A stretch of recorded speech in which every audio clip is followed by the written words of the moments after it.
senyawa N-asetil P-aminofenol. Ini floatingnya Bu.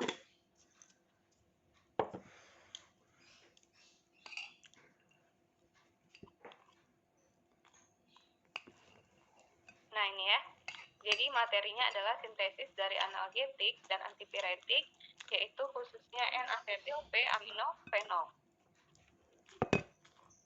Jadi N-asetilaminofenol ini kalau misalnya kita sintesis ya dari menggunakan reaksi aldehid misalnya gitu ya, ataupun kita tambahkan piridin gitu ya. Nah itu nanti akan bisa dari senyawa tunggal digabung ya, sehingga dia bisa menjadi efeknya dua gitu, bisa sebagai analgetik, bisa sebagai antipiretik di dalamnya ya. Karena apa? Seperti biasa ya, karena ada beberapa gugus yang memang dia bisa berkhasiat atau bersifat untuk menurunkan nyeri dan juga untuk menurunkan demam atau panas tubuh gitu ya. Nah sehingga sintesis ini sangat kita perlukan agar dapat efek yang lebih luas seperti itu ya. Nah jadi sintesis dari untuk kita tahu bahwa untuk menambah daya tahan tubuh gitu ya, kita kan harus ada vitamin. Nah vitamin itu asalnya dari zat L-ascorbic acid gitu. Nah L-ascorbic acid ini diberi nama dagang itu vitamin C. Nah tapi asal muasalnya itu dia dari L-ascorbic acid gitu ya. Dari L itu levo biasanya. Jadi dia strukturnya di sebelah struktur asam askorbiknya itu ada rotasi ataupun kan ada para, ada meta gitu ya. Terus ada levo, ada dextra. Nah levo L-ascorbic acid ini kalau dia posisinya L, maka dia berkhasiatnya sebagai vitamin C gitu ya. Nah kalau misalnya disintesis prosesnya itu seperti ini ya. Jadi ditambahkan menggunakan reaksi Raney-Nikel namanya. Raney-Nikel ini nanti yang akan membentuk senyawa-senyawa yang akan nantinya menjadi vitamin C tadi kayak gitu.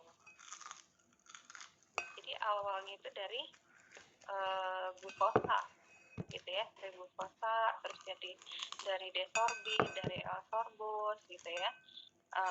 Baru nanti dia diproses ditambahkan entah itu pengalkali gitu ya, ataupun katalisator. Nah sehingga dia bisa membentuk L-ascorbic acid atau vitamin C untuk meningkatkan daya tahan tubuh gitu ya. Nah terus aryl alkanoik acid ya, atau asam aryl alkanoat dan turunannya itu efeknya untuk antiinflamasi.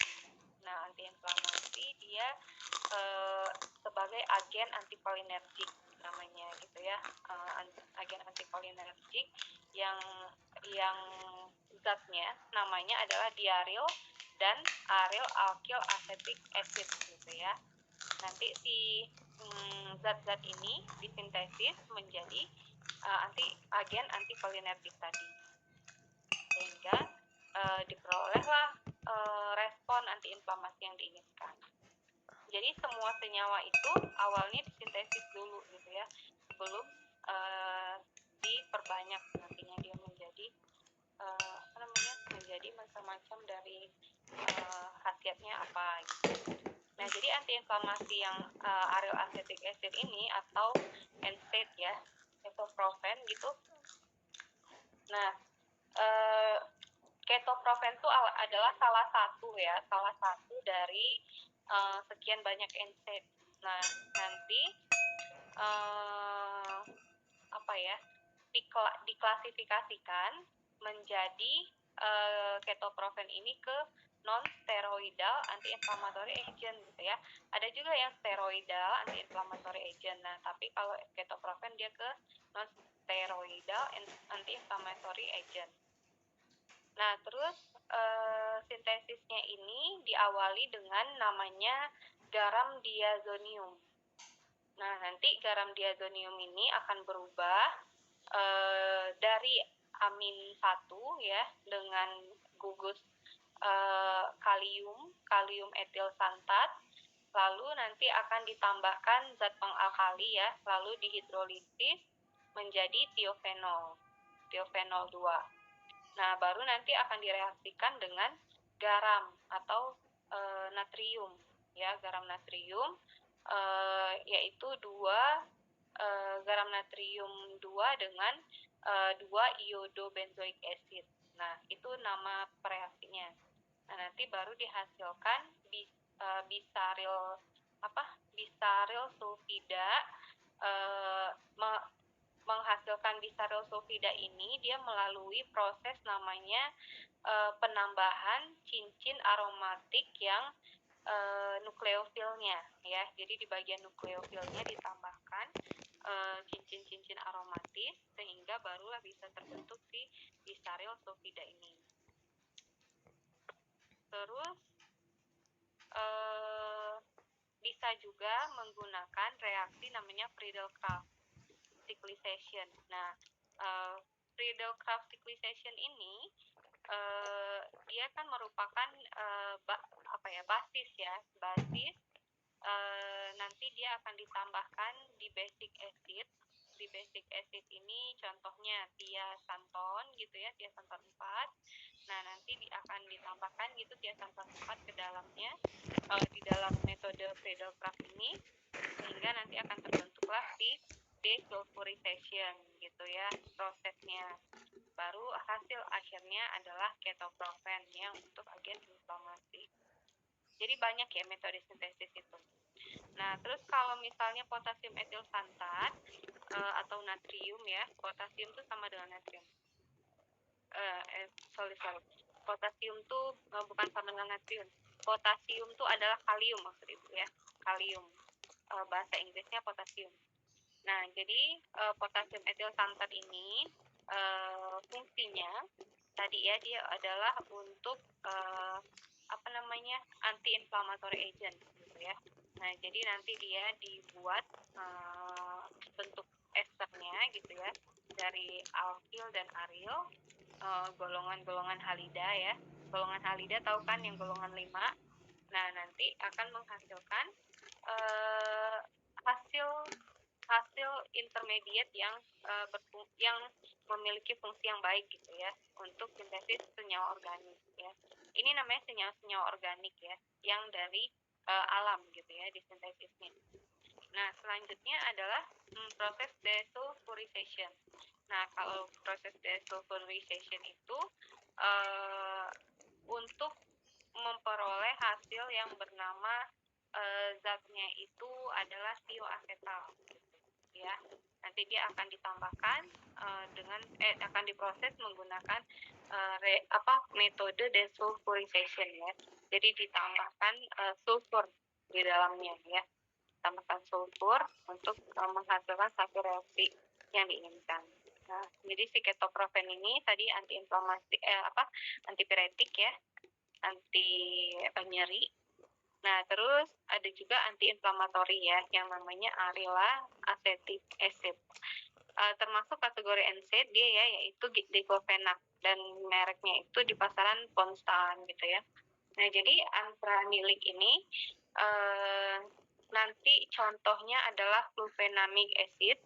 Flufenamic acid ini terdiri dari beberapa khasiat yang lain gitu ya, di samping khasiat utamanya ya sebagai NSAID, agen NSAID gitu ya. Nah, terus diclofenac ya, nama yang kita kenal sehari-hari.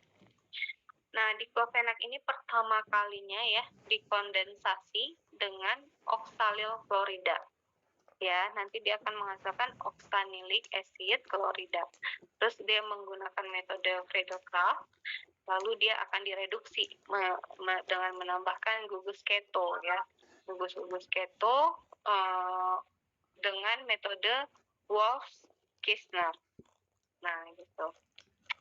Selanjutnya adalah sintesis dari si diklofenak ini. Nah, sintesis dari diklofenak ini nanti ya tadi ditambahkan oksalyl klorid gitu, terus ke concentration, nah baru dia akan terjadi reduksi gitu ya, sehingga dihasilkanlah diklofenak. Lalu ada diaryl dan aryl alkyl acetic acid untuk anticholinergic agent. Nah, pembuatannya adalah quaternary anticholinergic agent dari benzilonium bromida. Nah, jadi awalnya dibuatnya dengan konjugasi ya, penambahan konjugasi dari etilamin ke metil arylat gitu ya, dengan ditambahkan amino ester. Nah, jadi alkilasi ini ya dengan metil bromoasetat dia akan berubah ya menjadi pirolidon. Pirolidon itu seperti obat merah ya. Nah, nanti reaksinya itu akan menggunakan metode Dieckmann cyclisation namanya ya. Lalu akan diikuti oleh decarboxylation. Nah, itu banyak sekali ya metodenya. Kalian bisa cari beberapa metode untuk sintesis anticholinergic agent ya, itu termasuk di dalamnya Dieckmann cyclisation gitu. Nah, terus nanti akan direduksi ya dengan 44 lithium aluminium hibrida gitu ya. Terus akan berubah ya menjadi trans-esterifikasi dari alkohol 45 gitu ya, dengan metil benzilat untuk ditambahkan ke dalamnya. Nah, lalu proses terakhir dengan benzolonium bromida ya. Benzolonium bromida ini pertama kali diperolehnya adalah dengan cara metode alkilasi dari esternya ya, dengan apa? Dengan senyawa etil bromida, barulah terbentuk benzilonium bromida gitu. Nah, jadi dalam hal yang sama ya, reaksi ketoester itu dengan 2 tinil magnesium bromida ya, itu akan memberikan model dari senyawa benzen atau benzoic ester yang paling terbaru modelnya gitu ya. Nah, terus nanti akan dibuat ya dengan persamaan yang sama yang di atas. Nah, itu dengan metilamin, terus quaternization, terus apa lagi nih? Setelah quaternization gitu ya. Terus terakhir ditambahkan metil ataupun heteronium bromida.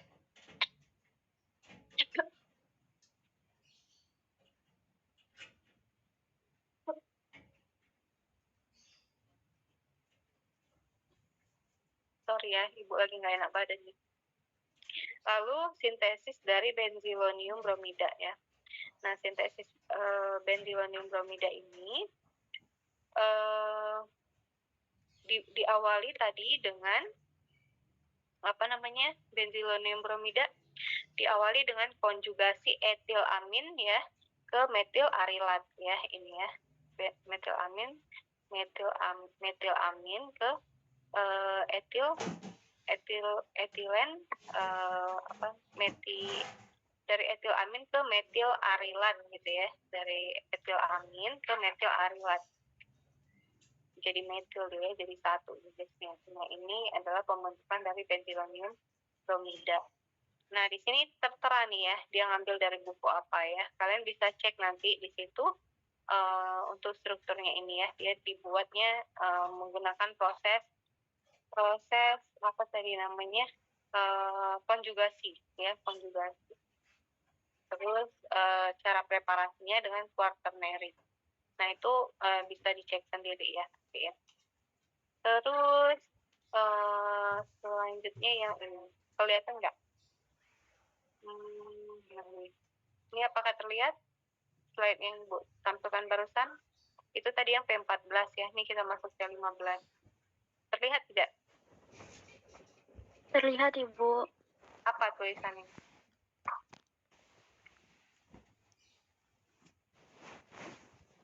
Sintesis. Oh, Apa? sintesis antibiotika beta-laktam, Ibu. Ah ya, betul ya, jadi terlihat ya. Nah, ini yang terakhir ya, 15. P16 tuh nggak ada ya, itu adalah UAS. Nah, ini terakhir untuk antibiotik beta-laktam. Nah, kalau antibiotik beta-laktam atau amoxicillin, itu sintesisnya menggunakan namanya Densalt ya. Densalt ini adalah intermediate yang diperlukan. Nah, bentar ya. Bentar, Ibu tinggal sebentar, Ibu ke toilet ya.